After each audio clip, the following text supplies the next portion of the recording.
Hello friends, আজ আলোচনা করব প্রিপোজিশন অ্যাবাউট নিয়ে। এই যে অ্যাবাউট, এই প্রিপোজিশনটা আমরা কোন কোন অর্থে ব্যবহার করতে পারবো একটা সেন্টেন্সে, সেটার বিস্তারিত আলোচনা এই ক্লাসে আমি করেছি। তো ক্লাসটা তোমরা যদি শেষ পর্যন্ত দেখো, আশা করি উপকৃত হবে এবং অ্যাবাউট নিয়ে তোমাদের আর কোনো ধরনের প্রবলেম থাকবে না। তো চলো শুরু করা যাক আজকের ক্লাস। অ্যাবাউট আমরা নিয়ারলি অর্থে বা প্রায় অর্থে ব্যবহার করব। অলমোস্ট এই যে অ্যাডভার্বটি রয়েছে, এটার বদলে আমরা অ্যাবাউট ব্যবহার করতে পারি। সেন্টেন্সগুলি দেখো, তাহলে বিষয়টা তোমাদের আরও ক্লিয়ার হয়ে যাবে। It is about 10 o'clock। এখন প্রায় 10টা বাজে। তো 10টার কাছাকাছি হতে পারে, 10টার বেশিও হতে পারে। তো একটা নিয়ার অ্যাবাউট কোনো কিছু যখন একটা বোঝাবে, প্রায় বা অলমোস্ট অর্থে আমরা অ্যাবাউট ব্যবহার করব। কিন্তু এই সেন্টেন্সে অ্যাবাউট প্রিপোজিশন হিসেবে নয়, এটা একটা অ্যাডভার্ব হিসেবে ব্যবহৃত হয়েছে। Next sentence, I waited for you about an hour. আমি তোমার জন্য প্রায় 1 ঘন্টা অপেক্ষা করেছিলাম।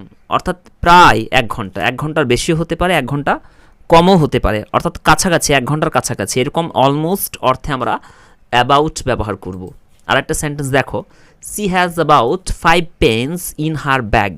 তার ব্যাগের মধ্যে প্রায় 5টা কলম রয়েছে। তো এই যে প্রায়ের অর্থে অ্যাবাউট, অর্থাৎ কাছাকাছি কোনো একটা অ্যামাউন্টকে যদি নির্দেশ করে, সেই ক্ষেত্রে আমরা অ্যাবাউট প্রিপোজিশনটা ব্যবহার করব। কিন্তু এখানে অ্যাবাউটটা অ্যাজ অ্যান অ্যাডভার্ব হিসেবে ব্যবহৃত হবে।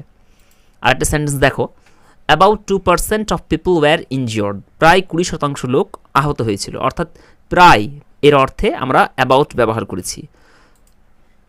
আরেকটা সেন্টেন্স, আই অ্যাম অ্যাবাউট ডান। আমি প্রায় কাজটা শেষ করে ফেলেছি। আই অ্যাম অলমোস্ট ডান না বলে অ্যাবাউট ডান ব্যবহার করতে পারি। তো অ্যাবাউট আর কোন অর্থে ব্যবহৃত হয় দেখে নেব। দেখো, উইথ, সঙ্গে, এই উইথ ব্যবহার না করে কিন্তু আমরা অ্যাবাউট ব্যবহার করতে পারি, কিন্তু সেটা অত প্রচলিত নয়। তো আমরা সচরাচর উইথই ব্যবহার করি। তো আমরা এরকমভাবে বলতে পারি, I have no money about me.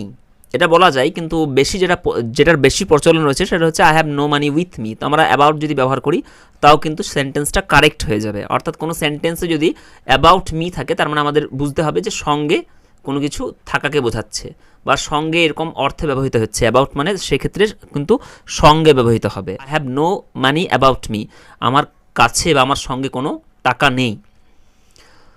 Next, about আমরা ব্যবহার করব কনসার্নিং বা বিষয়ে যখন বোঝাবে, তখন অ্যাবাউট ব্যবহার করতে পারি। সেন্টেন্সগুলি দেখো, do you know about the incident. তুমি কি সেই ঘটনার সম্পর্কে কিছু জানো? তো এখানে সম্পর্কে বা কোনো বিষয়ে যদি বোঝায়, সেক্ষেত্রে আমরা অ্যাবাউট ব্যবহার করব। এই যে কনসার্নিং বা বিষয়ে, এই ক্ষেত্রেই কিন্তু আমরা অ্যাবাউটটা বেশি ব্যবহার করে থাকি। আর একটা সেন্টেন্স দেখো, the article is about pollution. অর্থাৎ the article is on pollution. On না ব্যবহার করে এখানে অ্যাবাউট ব্যবহার করে যাবে, যে এই আর্টিকেলটা কিসের ওপর লেখা হয়েছে?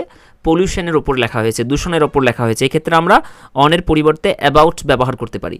আর একটা সেন্টেন্স দেখো, we are talking about our career. আমরা আমাদের কেরিয়ার নিয়ে কথা বলছি। কেরিয়ার নিয়ে কথা বলছি, অথবা কেরিয়ার বিষয়ে কথা বলছি, বা কেরিয়ার সম্পর্কে কথা বলছি, এরকম যখন সেন্স থাকবে, তখন আমরা এই যে অ্যাবাউট প্রিপোজিশনটা ব্যবহার করতে পারবো। এই সেন্টেন্সটা দেখো, this book is about world war the second. এই বইটা দ্বিতীয় বিশ্বযুদ্ধ নিয়ে লেখা হয়েছে। অর্থাৎ এই বইটা দ্বিতীয় বিশ্বযুদ্ধের ওপর।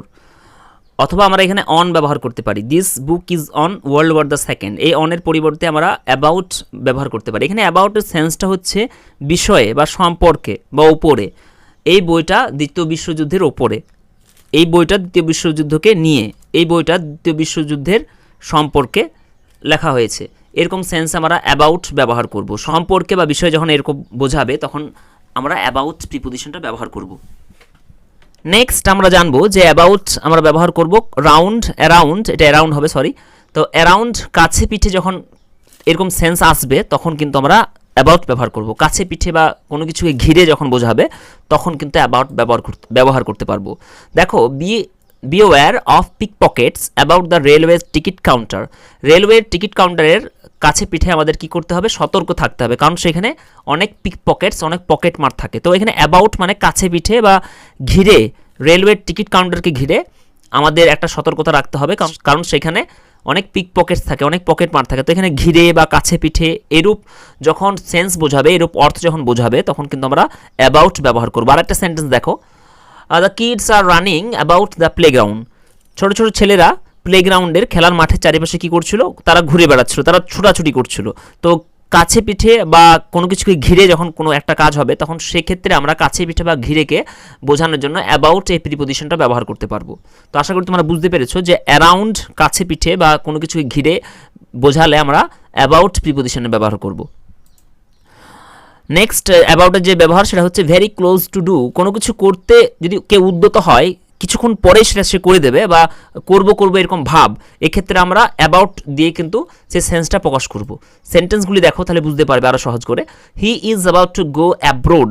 সে বিদেশে যাবার জন্য একেবারে প্রস্তুত, অর্থাৎ মরিয়া হয়ে গেছে বিদেশে যাবার জন্য, সব কিছু সে রেডি করে ফেলেছে। এরকম যখন কেউ কিছু করতে উদ্যত হবে, প্রায় কাজটা করব এরকম ভাব হয়ে গেছে, সেক্ষেত্রে আমরা এই যে অ্যাবাউট এই প্রিপোজিশনটা ব্যবহার করব। He is about to go abroad. সে বিদেশে যাওয়ার জন্য একেবারে উদ্যত, সমস্ত কিছু প্রস্তুতি সে নিয়ে নিয়েছে, তার অর্থ হচ্ছে এটাই। আরেকটা সেন্টেন্স দেখো, she is about to cry. তার অবস্থা এরকম যে সে একেবারে কাঁদবো এরকম ভাব হয়ে গেছে, অর্থাৎ সে কাঁদার একেবারে কাছাকাছি চলে এসেছে, এরকম যদি বোঝাই, অর্থাৎ কাঁদার জন্য সে একেবারে উদ্যত, তখন কিন্তু আমরা অ্যাবাউট টু ব্যবহার করব। She is about to cry, সে কাঁদতে উদ্যত। The girl was about to laugh. মেয়েটি কিন্তু একেবারে হাসার জন্য উদ্যত ছিল, অর্থাৎ হাসির একেবারে কাছাকাছি, অর্থাৎ মেয়েটি হেসে ফেলতো এরকম অবস্থায় চলে এসেছিল, অর্থাৎ সে নিজেকে আটকাতে পারতো না, এরকম অবস্থায় চলে এসেছিল, সেটাকে বোঝানোর জন্য আমরা অ্যাবাউট ব্যবহার করব, অর্থাৎ মেয়েটি হাসার জন্য উদ্যত ছিল। আরেকটা সেন্টেন্স দেখো, I am about to eat rice. আমি ভাত খাওয়ার জন্য উদ্যত, অর্থাৎ কিছুক্ষণের মধ্যেই বা আমি ভাত খেতে চলেছি, যখন সেন্স বোঝাবে তখন অ্যাবাউট টু ব্যবহার করব। I am about to eat rice, আমি ভাত খেতে উদ্যত। তাছাড়া ফ্রেন্ডস আমরা অ্যাবাউট ব্যবহার করব ইন নো পার্টিকুলার অর্ডার। যদি কোনো একটা বস্তু যদি ডিসঅর্ডারলি অবস্থানে থাকে, অর্থাৎ নির্দিষ্ট কোনো অর্ডারে না থাকে, সেক্ষেত্রে আমরা অ্যাবাউট প্রিপোজিশনের ব্যবহার করব। দেখ এই সেন্টেন্সটা দেখো friends, the books were lying about the room.